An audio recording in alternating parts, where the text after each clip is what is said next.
Bonjour à tous, j'espère que vous aimez bien mon portrait là aujourd'hui. Euh, du bleu, du rose, du rouge. Ah, c'est joli ça, c'est sympa. J'espère que vous appréciez ce nouveau tableau que j'ai inventé. Créativité oblige. Alors, nos gouvernants sont-ils si stupides que ça? Alors, on revient un peu à cette affaire qui dure depuis 1 an et demi maintenant. Et on pourrait entendre les gens dire c'est Macron qui est responsable, etc. Genre, j'ai réfléchi effectivement à ce questionnement de dire est-ce que Macron est réellement responsable. Alors, sachez que Macron avait tenu, alors je ne sais plus la date précise, le discours suivant, que effectivement, parlant de la pipi, qu'elle ne serait pas obligatoire. Bon. Et est-ce que pour autant Macron l'a mis obligatoire? Alors tout le monde, on tombe un peu tous, je pense, dans le panneau plus ou moins. On va dire, mais oui, il le fait indirectement. Oui, mais il n'a pas voté une loi pour le vaccin. D'accord? Il n'a pas voté une loi pour la picouse. On est bien d'accord. Il n'y a rien qui voilà, va contre. Alors, faut arrêter de penser que ces gens sont des idiots et des imbéciles. Parce que pourquoi demain, si vous mettez même Macron devant un tribunal, devant un fait juridique, il vous répondra, mais moi, j'ai jamais dit qu'il fallait qu'il soit obligatoire, que la pic-pic soit obligatoire. Je n'ai jamais dit ça. J'ai mis un pass simplement pour les grandes occasions, les salles de sport, les restaurants, etc., etc., pour éviter la propagation du dit virus. Mais en fait, il aura un argument de choix pour se défendre en disant non, je n'ai jamais rien mis d'obligatoire. Donc attention, c'est-à-dire qu'au niveau d'une jurisprudence, il a quand même un certain recul qui fait que, ben voilà, il a les moyens, effectivement, il a des moyens au niveau, je dirais, juridique de se défendre. Donc ça pourrait effectivement tenir. En plus, il a été conseillé par McKinsey, donc le groupe McKinsey, qui est un think tank, je crois, et qui l'a conseillé pour gérer la crise. Donc lui, il va se retourner en disant, mais attendez, c'est moi, je n'y connais rien, je n'y connais rien en virus, et c'est vrai. Comment voulez-vous dire à un président qui soit spécialiste, qu'il est épidémiologiste, qu'il est virologue, qu'il est, voyez ce que je veux dire? Donc quelque part, il est malin. Ça ne veut pas dire pour autant qu'il n'est pas coupable d'autres actions, d'autres choses. On est bien d'accord. Mais lui, comme ses prédécesseurs, ne jamais oublier ça. Et qui sont les donneurs d'ordre? Parce que tout le monde est en train de se canaliser sur le président. Mais qui sont les donneurs d'ordre? Alors déjà, les donneurs d'ordre, il y a l'Union européenne. Déjà, on va commencer par là. Il y a l'Union européenne. Qui est-ce qui a commandé tous ces trucs? C'est l'Union européenne. Bien sûr, la France les a commandés, mais par l'Union européenne. N'oubliez pas que nous sommes en Europe, que nous avons voté Maastricht, etc. Hein. Donc, ils répéteront tous le même langage. Pourquoi? Parce que tout simplement, il y a les grands groupes pharmacologiques, les grands laboratoires comme Pfizer et autres, qui poussent. D'ailleurs, maintenant, même comment ils vont augmenter, les pics vont augmenter. Voilà, donc vous voyez bien comment ça se passe. Moi, franchement, ça me fait rire. C'est comme le tableau là que vous voyez défiler, c'est psychédélique, quoi. On est vraiment dans un truc de ouf, quoi. Dans un truc de ouf. Et il n'y a rien d'obligatoire. J'écoutais là, comment elle s'appelle, Sortez de la matrice, là, qui disait des choses intéressantes. Bon, après, elle a dit des trucs comme quoi Macron a été exfiltré, qu'il serait sur une île. Ça, moi, j'en ai pas la preuve. Bon, c'est facile d'avancer des choses comme ça. C'est possible, ceci dit. Après, pourquoi pas, tout est possible maintenant. Mais disons que, admettons, mais vous voyez bien qu'il n'y a rien, c'est tout ça, rien ne vous oblige. Est-ce que vous devez, en fait, quelque part, est-ce que l'on doit perdre son travail ou la vie?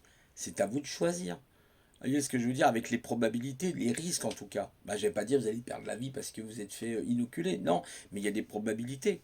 Des probabilités que vous ayez de gros problèmes plus tard. Voilà. À cause, vous verrez, de la protéine spike, etc. Mais en tout cas, c'est ce qu'a expliqué d'ailleurs Luc Montagnier. Mais en tout cas, faut comprendre que voilà, la situation, elle est hyper critique. Donc les gens, ils sont comme des poules, vous savez, qui rentrent au poulailler, parce que le renard, il est là, il tourne, il tourne, il tourne, et hop, les poules, elles ont peur, et elles rentrent dans le poulailler. En fait, on est dans une espèce de grande parano, une espèce de film que les gens se sont montés. Ils ont créé leur propre autodestruction, leur autophagie, c'est-à-dire qu'ils se mangent eux-mêmes. hein, au lieu de réfléchir, de voir qu'il y a des lois. Si par exemple demain votre patron vous licencie, ben, vous l'attaquez au prud'homme, vous l'attaquez devant les juges. Voilà, il est où le problème? Il n'a pas à vous demander votre pièce d'identité, il n'a pas à vous demander, il n'a pas à venir voir votre dossier médical, c'est personnel, d'accord? Il y a des lois de santé publique qui protègent contre ça. Il y a un article, je ne sais plus quel article, il faut vous renseigner sur les lois. Nul n'est censé ignorer la loi. C'est le moment justement de vous pencher sur les lois. Hein, je vous ai parlé la dernière fois, notamment, tout simplement d'une loi qui a été votée là au mois de janvier, le 27 janvier 2021. Donc c'est tout frais, c'est tout récent. Ça n'a même pas un an. C'est le Conseil européen qui a expliqué avec la loi 732 et 733, comme quoi on n'a pas à forcer une personne à être dépossédée de son corps et de sa liberté. En gros, après, si vous ne la connaissez pas par cœur, c'est pas un problème. Vous l'imprimez, vous la mettez dans votre portefeuille, vous vous baladez avec ça. Ouais, il y a un problème, regardez la loi, ce qu'elle dit. Point barre. Vous n'avez rien à me dire. J'ai pas de pièce d'identité. Vous ne représentez pas l'État, vous ne représentez pas la police. Les seules personnes qui peuvent vous demander une pièce d'identité sont les éléments des gardiens de la paix et de la police. Pas un restaurateur. Un restaurateur, il n'est pas là pour vous demander votre pièce d'identité. C'est pas son travail. Son travail, c'est de vous fournir un service. C'est-à-dire, vous prenez votre café, il est là pour vous servir votre café. Vous prenez un repas, il est là pour vous servir de votre repas. D'accord? Voilà, c'est tout. Bon, bien sûr, aujourd'hui, ils sont en train de mettre des machines électroniques. Hein, je ne sais pas si vous êtes au courant. Il y a des machines QR code électroniques qui arrivent, hein, qui poussent comme des champignons, là, a priori. Voilà, ils ont préparé la fameuse société de Monsieur Klaus Schwab. Je vous en ai déjà parlé, hein, 4.0 et le Great Reset. Là, on va le prendre dans la tête, le Great Reset. Hein. Donc ça va être extrêmement compliqué. Là du coup ça va être encore plus compliqué parce que ce qui nous réserve après, c'est waouh. Là c'est rien, hein, vous allez voir ce qui va arriver après. C'est-à-dire le chaos éventuellement financier qu'il va y avoir. Là je vous dis franchement, là oui, on finira tous SDF. Ou je sais pas, il faudra créer une société parallèle. Mais qui dit société parallèle dira police, milice, infiltration, délation. Vous savez, comme pendant la Deuxième Guerre mondiale. On est arrivé à cette Troisième Guerre mondiale. En tout cas, c'est mon avis. Mon avis n'est pas une vérité, hein, ce n'est qu'un avis. C'est une manière de penser, de donner en fin de compte une opinion. Mais mon opinion, mon avis n'est pas vérité absolue. On est bien d'accord. Il y a toujours possibilité dans les paroles d'avoir ce qu'on appelle un concept dynamique, c'est-à-dire quelque chose qui change. Un peu comme aux échecs, quand vous avez un plan, ben, votre plan il change, il est dynamique. Voilà. Donc c'est pareil, c'est comme une partie d'échecs. Dans une partie d'échecs, vous avez un plan, mais votre plan, il n'est pas que statique. Vous avez un plan dynamique, c'est-à-dire qu'il doit bouger en fonction des événements. Quand votre adversaire a bougé, par exemple, tel pion ou telle pièce, par exemple, imaginez, il met une tour sur une colonne ouverte, qu'est-ce que vous allez faire? Est-ce que vous allez aussi mettre une tour, sachant que vous avez une tour qui protège? Ben oui, c'est certainement le réflexe que vous allez avoir. Vous voyez ce que je veux dire? Et c'est le réflexe qu'il faut avoir. C'est la contre-attaque ou c'est la contre-offensif, vous voyez? Ou la contre-défense, ou la défense tout simplement. Donc en réalité, eux, ils jouent avec les blancs. Évidemment, ils ont un coup d'avance sur nous, mais ça ne veut pas dire quand vous jouez aux échecs avec les pièces noires que vous êtes foutu. Au contraire, on a même vu les noirs gagner contre les blancs. Hein. Donc il faut, si on est stratège, on a une bonne stratégie. Vous verrez que les échecs vous apprennent justement, les échecs apprennent justement la stratégie et la tactique aussi, hein, parce qu'il faut être tactique, être un tacticien et la stratégie sont deux choses différentes. La tactique, c'est le but de démolir l'adversaire en lui faisant le plus gros dégât possible, c'est-à-dire eh ben, en enlevant par exemple des pièces à lui, en capturant, en faisant une fourchette. Vous avez fait une fourchette aux échecs contre le roi par exemple, avec un cavalier, et la dame se trouve dans la trajectoire de votre cavalier. Ben, il a perdu sa dame. À partir de ce moment-là, même si après il peut peut-être le reprendre avec un pion ou rien du tout. Alors là, c'est encore pire. Quand il reprend donc votre cavalier avec un pion, supposons, bah oui, mais vous imaginez bien qu'un cavalier contre une dame, vous voyez très bien que la valeur de la dame est beaucoup plus puissante que celle du cavalier. D'accord? Donc en fin de compte, c'est ça qui est en train de se jouer. C'est une partie d'échecs. Hein. Voilà, moi je sais, je suis joueur d'échecs, je peux vous dire, c'est une partie d'échecs. Vous avez un côté positionnel, vous avez un côté ouverture. Comment le gouvernement a fait son ouverture? Bah, on le voit depuis un an et demi. Quelle ouverture il a utilisée? Alors quelle est la défense que vous allez utiliser? Donc c'est une partie d'échec, c'est-à-dire une partie de stratégie longue, c'est une partie d'échecs par correspondance. Hein. Vous savez, à une époque, on jouait beaucoup par correspondance. Encore aujourd'hui, hein, il y a des joueurs qui jouent par correspondance. Et donc, c'est le coup, vous pouvez mettre, par exemple, 2 semaines avant de donner votre coup par enveloppe. Et même à l'époque, on mettait des enveloppes comme ça, on s'envoyait des enveloppes, c'était très rigolo. Bon, maintenant, avec les réseaux sociaux, ça va plus vite, évidemment. Hein, puis l'Internet, tout simplement. Mais, vous voyez, en fait, c'est une partie d'échecs. Donc, qui va gagner cette partie d'échecs? Voilà. Si nous, on perd trop de pions, par exemple, et que eux, effectivement, ils gagnent nos pions, par exemple, eh ben, regardez ce qui s'est passé avec les Gilets jaunes. Les Gilets jaunes, par exemple, ont perdu beaucoup de pions à un moment donné, et ils n'ont pas pu faire ce qu'ils devaient faire dans la partie d'échecs. C'est-à-dire qu'ils n'ont pas vu à un moment donné un coup qui aurait pu être fatal pour les pièces blanches, c'est-à-dire pour le gouvernement. C'est une vraie partie d'échecs. Et il faut comprendre ça. Quand vous avez un joueur d'échecs en face de vous, il ne va pas vous faire de cadeaux, vous n'allez pas lui faire de cadeaux. Donc le gouvernement ne va pas vous faire des cadeaux. Regardez par exemple la stratégie. Là, il n'y a pas longtemps, il y a Véran qui a annoncé que ah bah non, ça ne sera pas 48 heures, ça sera 72 heures. Et vous pourrez être encadré par un professionnel avec des tests antigéniques. Vous voyez comment ils ont dit tiens, bah ok, ça marche pas. Bon, ok, ben je prévois ça. Tiens, est-ce que tu veux échanger cette pièce avec moi? Écoute, je te fais cadeau d'un pion. Allez, je suis sympa, je suis le gouvernement, je te fais cadeau d'un pion. Regarde, tu vas gagner un pion. Effectivement, vous allez gagner un pion. Mais est-ce que vous avez gagné pour autant la partie? Et non, la partie, elle continue. C'est pas parce que vous avez gagné un pion face à l'adversaire que vous avez gagné la partie. Ça n'a strictement rien à voir. D'autant plus que on dit quelquefois que, par exemple, aux échecs, quand vous avez un grand maître et que vous avez perdu un pion, vous avez perdu la partie. Voilà. Donc oui, parce que là, vous avez un grand maître, mais le gouvernement est peut-être justement un grand maître dans l'art de la manipulation. Donc le fait qu'il vous ait laissé un pion, qu'il nous ait laissé un pion, ça ne veut pas dire qu'ils ont perdu la partie. D'accord? Ça veut dire qu'ils ont laissé un peu de souplesse en disant, voyez, je vous laisse. Mais en même temps, ils ont laissé un pion, mais en même temps, ils ont ouvert leur position. Eh oui! Parce que vous pouvez très bien lâcher un pion, et derrière, il y a une tour, il y a une dame, et là, attention, parce qu'en fin de compte, ils ont calculé qu'en réalité, en cédant ce pion-là, ils auraient la possibilité de mieux pénétrer dans votre camp. Donc méfiez-vous. Tous ces gens qui vous disent, comme Florian Philippot, regardez, il recule. Oui, oui, mais monsieur Florian Philippot, vous n'êtes pas joueur d'échecs, vous savez jouer aux échecs. Méfiez-vous parce que dans des positions d'échecs, quand on lâche un pion, quelquefois c'est pour mieux pénétrer dans le camp adverse. Donc faites très attention. Là, on a affaire à des joueurs d'échecs professionnels. On n'a pas affaire à des amateurs. D'accord? Donc attention, les gens, ils ont tendance à sous-estimer le gouvernement. Ne le sous-estimez pas. Sachez qu'ils savent jouer aux échecs et qu'ils essayent effectivement de vous piéger. Alors nous, on est là, on prend le pion, on se dit, ah, c'est bien, on a gagné un pion. Ah, on a gagné un pion. Bah oui, on a gagné 24 heures. Bah oui, parce que c'était 48 heures. Vous voyez? Vous voyez comment je fais le lien stratégiquement? Enfin, quand on a gagné, effectivement, bah oui, on a gagné quoi? On a gagné 24 heures. Ah bah oui, maintenant ça sera 72 heures. C'est-à-dire 3 jours. Pourquoi ne pas enlever directement? Dire voilà, j'enlève. Bah non, non. Bah non, parce qu'ils se disent si jamais, effectivement, je lâche 2 pions, c'est-à-dire non plus 72 heures, 96 heures ou une fois par semaine parce que j'ai lâché 2 pions. Ah là, c'est plus pareil. Là, ils lâchent 2 pions et là, évidemment, vous avez les Noirs ont un avantage, forcément, le peuple a un avantage beaucoup plus accentué pour le coup. Vous voyez ce que je veux dire? Parce que ils auraient redonné un deuxième pion. Or là, ils ont donné un pion. Là, je suis en train de vous faire en fait une partie d'échecs. J'essaye de réfléchir à une partie d'échecs imaginaire entre le gouvernement et le peuple. Vous voyez bien, faites attention. Parce que quand vous êtes aux échecs, vous pouvez gagner des positions, mais pas forcément gagner la partie. Ça ne veut rien dire.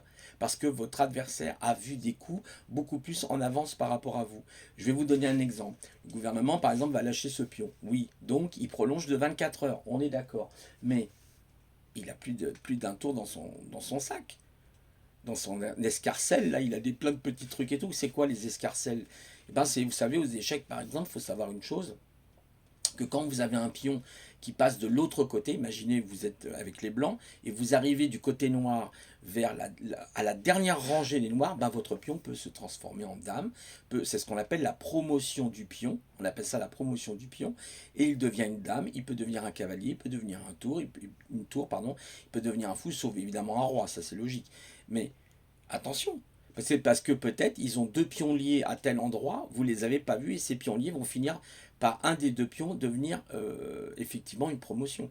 Donc attention, ça veut dire quoi? C'est-à-dire le gouvernement calcule qu'aujourd'hui, il y a la crise par exemple financière. Vous voyez? Ils se disent, ah ok, vous voulez jouer à ça, mais on a d'autres stratégies. On a la crise financière qui va vous pendre au nez. Voilà. Vous avez, et notamment ceux qui sont vraiment au-dessus, c'est-à-dire les donneurs d'ordre comme Klaus Schwab et tous ces gens multimilliardaires et autres, qui eux sont vraiment les maîtres à penser. C'est-à-dire, je vais vous expliquer quelque chose. Aux échecs, par exemple, à un très très haut niveau, quand vous voyez par exemple Carlsen, qui est le champion du monde, qui est norvégien d'échecs aujourd'hui, il faut savoir que Carlsen, eh ben, il a un coach. Ok. Ben, il faut savoir que le gouvernement a un coach. C'est exactement pareil. Pourquoi, à votre avis, justement, Macron a fait appel à McKinsey? Parce que c'est son coach. C'est les têtes pensantes. C'est ce qu'on appelle les think tanks. Donc, ils ont plus d'un tour dans leur sac. Ils se disent, ok, le plan A ne marche pas, et ben on va mettre en place le plan B. Et si le plan B ne va pas, on mettra éventuellement un troisième plan, un voilà, plan C. Vous voyez, c'est comme ça que ça fonctionne. Donc les gens, ils pensent qu'ils jouent avec le gouvernement aux échecs, que ça soit d'un côté, vous allez avoir, je ne sais pas moi, le roi Emmanuel Macron, qui est le roi, ok, lui là, il reste dans son coin, et puis après il a sa dame, première ministre ou le premier ministre, hein, bon, Castex, hein, voilà, et puis il a les tours, vous voyez, c'est par exemple, je ne sais pas, Véran, ça sera les fous, je ne sais pas, parce qu'il est peut-être un peu foufou, j'en sais rien, vous voyez, à chaque fois, il y aura une stratégie. Mais sachez que, par exemple, dans le milieu professionnel des échecs, il y a ce qu'on appelle des teams. Il faut savoir, par exemple, que l'équipe de France d'échecs, elle a une team, elle a même un docteur, un psychologue, des préparateurs de joueurs d'échecs. Hein, savoir, tiens, bah lui, il joue telle ouverture. Alors, qu'est-ce que tu pourrais jouer comme défense? Une sicilienne, une française? Bon, je ne vais pas rentrer un petit peu dans tout ça, parce que ce n'est pas le but, mais c'est pour vous dire simplement comment vous préparez votre défense. Si vous ne connaissez pas les ouvertures, mais que lui, le gouvernement, les connaît, parce qu'il a les plans, c'est pour ça que je vous ai dit qu'il a un coup d'avance. Donc il faut être malin. C'est-à-dire, ok. Donc nous, on doit connaître les défenses, parce que nous avons les noirs, nous, le peuple, nous avons les noirs, eux, ils ont les blancs, ok. Eh ben oui, la main du dessus domine celle qui est en dessous. La main qui donne, la main qui reçoit, elle est dominée par celle qui donne. Ne l'oubliez jamais. Or, donc, les Blancs, comme ils ont un coup d'avance sur vous, sur nous, le peuple, eh ben, c'est à nous de réfléchir à cette partie d'échec. Là, en fait, on est en pleine partie d'échec. Il faut qu'on fasse très attention parce que si on la perd, on la perd. Hein. Aux échecs, une fois que c'est perdu, c'est perdu. Vous avez aussi la possibilité aux échecs de ce qu'on appelle les matchs nuls. Alors là, ça voudrait dire quoi? Ça voudrait dire que d'un côté comme de l'autre, le gouvernement aurait ses torts et le peuple aurait ses torts. Eh oui, ça veut dire que là, il y a un match nul, ni d'un côté ni de l'autre. Ben, personne n'a perdu, personne n'a gagné. Voilà. En gros, c'est on remet tout, on refait une partie. Bon, est-ce qu'on est prêt à refaire une partie? Ça, c'est une autre question. Mais là, on est en plein dans une partie d'échecs, mais à l'échelle humaine. Là, ce sont des vies qui sont en jeu. Voilà, il y a des vies en jeu, des enfants, etc., qui sont en jeu. Il y a des vies qui sont en jeu. Donc là, c'est pas une partie d'échecs avec des pièces en bois. Là, on fait une partie d'échecs avec des êtres humains. D'accord. Imaginez, je ne sais pas si vous avez vu le film, vous savez, Le Prisonnier avec Patrick McCogan, c'est super ce film-là. À un moment donné, il joue aux échecs. Hein, et il est sur un échiquier vivant. En fait, hein. Vous savez, je ne sais pas si vous avez déjà vu des parties comme ça en Angleterre. Les Anglais ils aiment beaucoup ce genre de parties qu'on appelle les parties vivants. Et donc, c'est des gens qui bougent. Vous avez même vu des pièces théâtrales comme ça. Et voilà, et c'est comme ça. Et ben, une fois que vous êtes pris, vous êtes mort. Vous êtes mort, c'est fini. Vous sortez de la partie d'échecs. Donc attention, quelles vont être les stratégies. Pour le moment, le gouvernement a lâché un pion, on va dire ça comme ça, dans la stratégie. Mais pourquoi il a lâché ce pion? Qu'est-ce qui se passe derrière? Qui sont les donneurs d'ordre? C'est-à-dire, les donneurs d'ordre, c'est qui? C'est la matière grise. C'est ceux qui pensent le monde, comme M. Klaus Schwab, qui est le président de la WEF, la World Economic Forum. C'est les Bill Gates, c'est les Elon Musk aussi, parce que Elon Musk, c'est un élément c'est toutes les grandes multinationales, les transnationales qui jouent, vous voyez, contre le peuple. Alors nous, on a les noirs et c'est pas facile pour nous. On a quand même aujourd'hui un coup de retard, peut-être même deux coups de retard, on ne sait pas. Donc on va voir la décision que prendra la partie, la finalité de cette partie. Mais à mon avis, à mon honnête avis, vous voyez, cette partie d'échecs va finir en finale. Ce qu'on appelle la finale aux échecs. Vous avez l'ouverture, vous avez le milieu de partie. Là, je pense l'ouverture est faite. Ça y est. Là et maintenant, on commence à rentrer dans le milieu de partie. On n'est pas encore totalement dans le milieu de partie. Et ensuite, il y aura la finale. Alors ça, la finale, il faut savoir jouer les finales. Si vous êtes un joueur, vous pouvez être un excellent joueur d'échecs dans les ouvertures et aussi en milieu de partie, vous vous débrouillez, disons que vous avez de bonnes stratégies, vous savez calculer plusieurs coups à l'avance, et vous savez par exemple avoir ce qu'on appelle en stratégie des positions fixes, on appelle ça statique, c'est ce qu'on appelle la stratégie statique. Donc par exemple une tour qui contrôle une colonne, c'est une position stratégique statique, d'accord? Elle peut être dynamique quand la tour va commencer à bouger avec une autre tour. Si vous doublez vos tours par exemple sur une colonne, ben, vous êtes beaucoup plus fort pour contrôler la colonne. Et si vous en avez une troisième comme une dame derrière les deux tours, vous êtes encore plus fort. Donc en fin de compte, c'est de la stratégie, c'est tout. Et la partie peut finir simplement avec, d'un côté, il y aura un roi, le roi du peuple, je ne sais pas qui sera le roi du peuple, et de l'autre côté, le roi Emmanuel Macron, avec ses pions d'un côté, et vous les vôtres. C'est-à-dire toutes les pièces sont parties, il ne reste plus que les pions.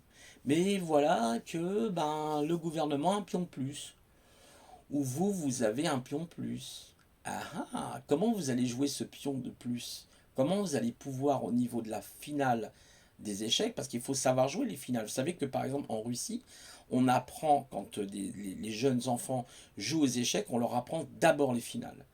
Hein, en Russie, les écoles russes d'échecs vous apprennent d'abord les finales. Hein, voilà. Vous connaissez Kasparov, Karpov, ce sont des élèves, hein, ils ont été formés au final. En Russie, c'est comme ça. Alors, je ne sais pas les joueurs chinois aux échecs comment ça se passe, mais bon, voilà. En gros, eux, ils jouent beaucoup les finales. Donc si vous comprenez la finale, eh ben, vous comprenez toute la partie d'échecs. Vous êtes capable, quelqu'un qui maîtrise parfaitement les finales, ou du moins qui les maîtrise très très bien, est capable de remonter toute la partie d'échecs. Moi, j'ai eu des parties d'échecs, alors plus maintenant, mais à une époque, quand j'avais commencé les échecs, je me rappelais de toute la partie que j'avais jouée quasiment, coup par coup. Et là, je dis, ah oui, j'ai fait une erreur. J'aurais pas dû bouger ce pion. Il fallait attendre. Les pions, une fois, il faut savoir qu'aux échecs, le pion est une pièce irrémédiable. C'est-à-dire que quand vous avez bougé un pion, vous avez avancé votre pion d'une case, ou à l'ouverture, vous pouvez l'avancer de deux cases. Il faut savoir, par exemple, quand vous faites une ouverture E4, et ben, vous jouez de E2 vers E4. D'accord? C'est-à-dire que vous passez la case E3 et vous positionnez votre pion à la case E4. C'est ce qu'on appelle des ouvertures ouvertes. Après, vous avez D4. Ah, D4, c'est fermé déjà. C'est semi-fermé, voyez. Pourquoi? Parce que bah, E4, on ouvre la diagonale à la dame et au fou. Alors que D4, vous fermez la diagonale à la dame. Seulement au fou, vous ouvrez une diagonale. Vous voyez? Il y a une différence. Déjà, qu'est-ce que le gouvernement a joué comme ouverture? Peut-être qu'il a joué aussi une ouverture anglaise. Ah, l'ouverture anglaise, c'est C4. Donc vous voyez, c'est très... Alors comment vous jouez sur une ouverture anglaise? Ah, les Anglais, ben, ils ont joué peut-être une ouverture anglaise. Comment Quelles sont les défenses contre l'ouverture anglaise? Et quelle est la contre-attaque possible? Alors vous avez différentes variantes, hein, on ne va pas rentrer là-dedans, moi j'y connais rien d'ailleurs, j'ai pas assez de connaissances aux échecs, les échecs ça demande beaucoup de connaissances, sur les ouvertures en particulier, mais vous voyez, puis après, il y a un truc qui est génial, c'est la méthode Ruiz hein, que je vous conseille de regarder. R-U-I-Z, la méthode Ruiz. Alors ça, c'est un truc qui fait peur aux grands maîtres, qui fait peur à tout le monde. C'est ce qu'on appelle la défense de l'hippopotame. C'est un truc, c'est une véritable cuirasse. Et les blancs peuvent quasiment rien faire. Vous gagnez en match. Donc, si on connaît cette manière de se défendre qu'on appelle la méthode Ruiz, allez, vous tapez Franck Ruiz. Hein. Franck Ruiz, son papa d'ailleurs a été, je crois, assassiné. Il a mis beaucoup d'encre, il a fait couler beaucoup d'encre dans le monde des échecs. Donc il y a un moyen de combattre le jeu d'échecs en vérité. Il y a longtemps que ça a été résolu, mais bon, ça c'est une autre question, je vous en parlerai éventuellement une autre fois. Mais en attendant, pour la partie classique d'échecs, bah, qu'est-ce que vous jouez? Voilà. Donc là, vous êtes en finale. Si les noirs ont un pion de plus, ben, ça veut dire que le peuple, ben, il a un petit avantage, mais est-ce qu'il sera capable d'amener ce pion, par exemple, en promotion, c'est-à-dire en dame? Par exemple, en dame, généralement en promotion, c'est dame, hein, c'est souvent dame. Hein, alors quelquefois, ça peut être un cavalier qui fait un échec et mat directement, donc vous n'avez pas besoin de dame, mais ça, c'est des positions très particulières. Là, il faut avoir vraiment connaître la position. Mais en fait, qu'est-ce qu'on va faire? Qu'est-ce qu'on va faire? On est en pleine partie d'échecs, là. Hein. Hein, d'accord? Avec la team qui est au-dessus des politiques.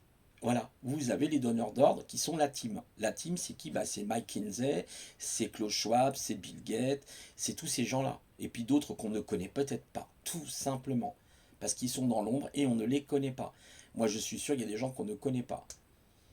Voilà, donc en cette partie, on verra comment elle finira, hein. Normalement, elle devrait finir déjà bien entamée en 2025, je pense, les fameux 42 mois, 4 plus 2, 6. Ça, c'est mon calcul, c'est mes trucs à moi. Peut-être que je me trompe, hein, et j'espère me tromper d'ailleurs, mais on verra bien.